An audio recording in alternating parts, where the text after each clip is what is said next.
नमस्कार, मेरे चैनल में आपका स्वागत है। आज मैं आप लोगों को कार्तिक मास में नित्य सुनी जाने वाली 2 कहानियां सुनाऊंगी। पहले एक बूढ़े व्यक्ति और उसकी 7 बहुओं की कहानी सुनाऊंगी और दूसरी 4 चिड़ियों की कहानी सुनाऊंगी, जो कि कार्तिक पूर्णिमा के दूसरे दिन तक सुनी जाती है। तो बोलो जय श्रीमन नारायण। आप लोग वीडियो को स्किप न करें और मेरी दोनों कहानी ध्यान से सुने। पहले मैं आप लोगों को 4 चिड़ियों की कहानी सुनाती हूँ। बोलो जय श्रीमन नारायण। इस कहानी को कार्तिक पूर्णिमा के अगले दिन पड़वा को सुनते हैं। आटे से घर बनाते हैं और आटे के चिड़ा चिड़ी बनाकर घर के बीचों बीच रखते हैं। उन्हें कपड़े पहनाते हैं और आटे के घर में घर का सारा सामान रखते हैं। चिड़ा और चिड़ी को खील बताशे का भोग लगाते हैं। इस दिन खिचड़ी बनाते हैं और आम का अचार रखकर ठाकुर जी को भोग लगाकर खुद भी प्रसाद खाते हैं। 4 चिड़िया थी। चारों कार्तिक मास में कार्तिक नहाती थी। पड़वा के दिन चारों चिड़ियों ने सोचा कि चलो खिचड़ी बनाते हैं। एक चिड़िया चावल ले आई, एक चिड़िया दाल ले आई, एक चिड़िया घी ले आई और एक चिड़िया नमक ले आई। सबने मिलकर खिचड़ी बनाई। सबने सोचा कि पहले नहा लिया जाए तब खिचड़ी खाते हैं। सब चिड़िया नहाने चली गईं। पहले एक चिड़िया आई, उसने बहुत जोर से भूख लगी थी। बाकी चिड़िया अभी आई नहीं थी तो उसने खिचड़ी की भाप खा ली।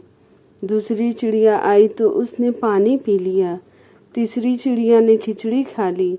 चौथी चिड़िया आई तो उसने खुरचन खा ली। चारों चिड़िया मर गईं। जिस चिड़िया ने भाप खाई थी वह राजा के घर राजकुमारी बनी। जिस चिड़िया ने पानी पिया था वो कुम्हार के घर पैदा हुई। जिस चिड़िया ने खिचड़ी खाई थी उसने ब्राह्मण के घर जन्म लिया और जिस चिड़िया ने खुरचन खाई थी वो हथिनी बनी। कुम्हार की लड़की राजा के यहाँ दासी बनी। ब्राह्मण की लड़की राजकुमारी की सहेली बनी। हथिनी भी राजा के यहाँ ही थी। राजकुमारी को अपने पिछले जन्म की सारी बातें याद थी। जब राजकुमारी की शादी हुई और वह विदा होने लगी तो राजा से बोली कि पिताजी, मैं अपने साथ अपनी सहेली और दासी को भी ले जाऊंगी। राजा ने ठीक है, ले जाना। राजकुमारी ने कहा कि पिताजी, मुझे हथिनी भी चाहिए। राजा ने कहा अच्छा ठीक है, ले जाओ। राजा ने अपने नौकर भेजे कि जाओ हथिनी को ले आओ, लेकिन हथिनी उठी ही नहीं।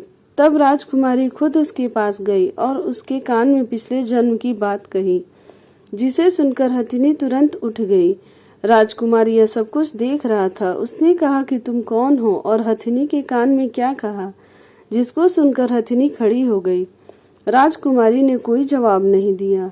राजकुमार ने कहा कि सच सच बता दो, नहीं तो तुम्हारा सर काट दिया जाएगा।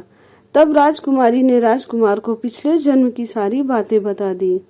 राजा ने भी सारी बातें सुनी और कहा कि अगर कार्तिक स्नान का इतना महत्व है तो हम भी जोड़े से कार्तिक स्नान करेंगे और खूब दान पुण्य करेंगे। बोलो जय श्रीमन नारायण। अब मैं आप लोगों को एक बूढ़े व्यक्ति और उसकी 7 बहुओं की कहानी सुनाने जा रही हूँ। बोलो जय श्रीमन नारायण। एक समय की बात है। किसी नगर में एक बूढ़ा व्यक्ति रहता था और उसकी 7 बहुएं थीं।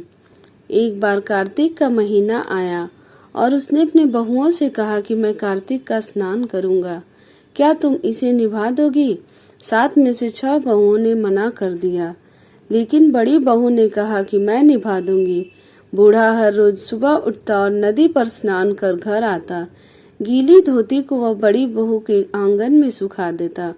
जैसे जैसे उस गीली धोती में से पानी की बूंदें जमीन पर गिरती, वैसे ही वह हीरों मोतियों में बदल जाती। धोती से हीरे मोती गिरते देख बाकी 6 बहुओं से रहा नहीं गया और वे बोली कि हम भी बूढ़े को अपने यहाँ नहाने को बोलते हैं। उन्होंने कहा कि पिताजी, आप कल से हमारे यहाँ कार्तिक नहा लेना। बूढ़े ने कहा कि ठीक है, मुझे तो नहाना ही है, मैं तुम्हारे यहाँ नहा लूंगा। बूढ़ा सुबह सवेरे स्नान करके आया और धोती उसने दूसरी बहू के आंगन में सुखाने के लिए डाल दी, लेकिन यहाँ हीरे मोती की बजाय कीचड़ टपकने लगा। बहुओं ने यह देखा तो कहा कि आप हमारे यहाँ पाप का स्नान कर रहे हैं, इसलिए यहाँ से जाओ और बड़ी बहू के यहाँ ही स्नान करो। बूढ़ा वापिस बड़ी बहू के यहाँ आया और कार्तिक का स्नान करने लगा। स्नान करने के उसने फिर धोती सुखाई तो फिर से हीरे मोती गिरने लगे। अब कार्तिक का महीना समाप्त होने को था। बूढ़ा चिंता में पड़ गया तो बड़ी बहू ने इसका कारण पूछा।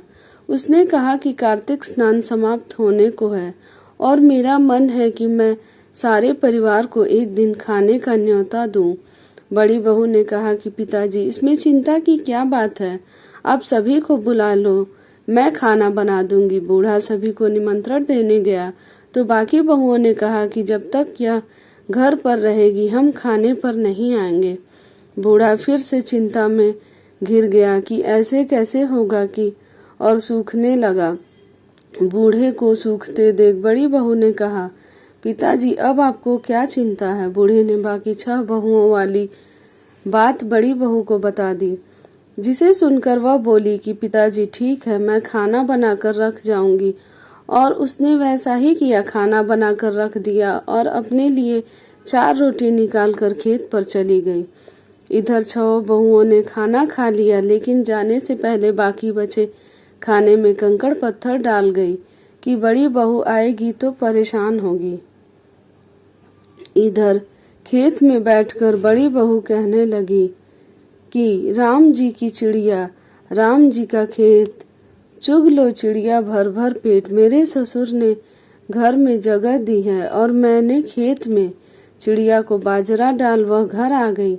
घर आई तो बूढ़ा फिर उदास बैठा था। उसने फिर पूछा कि यह उदासी क्यों? सब ठीक ठाक निपट गया ना?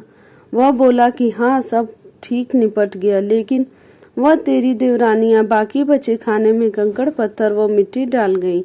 बहू ने कहा कि कोई बात नहीं पिताजी, मैं तो अपने लिए 4 रोटी फिर बना लूंगी। बहू बूढ़े से बात कर घर के भीतर जाकर खाने को देखती है, लेकिन वह देखती है कि जिस खाने में वह सब कंकड़ पत्थर डालती हैं वह हीरे मोती में बदल गए हैं। घर की जगह महल खड़ा हो गया है और धन दौलत से भर गया है। अन्न के भंडार घर में भरे पड़े हैं। वह बूढ़े को बुलाकर कहती है कि पिताजी, आपने तो कहा था कि मेरे लिए कुछ नहीं बचा है, लेकिन यहाँ तो हीरे मोतियों से के भरे भंडार हो गए हैं। पूरे घर में धन की वर्षा हो रही है। साधारण सा घर महल में बदल गया है।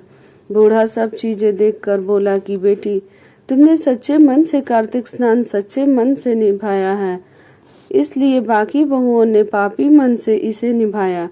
इसलिए कार्तिक देवता तुमसे प्रसन्न हुए और यह फल दिया है। कार्तिक देवता जैसे अपनी बड़ी बहू की सुनी, वैसे ही आप सभी की सुनना। बोलो जय श्रीमन नारायण।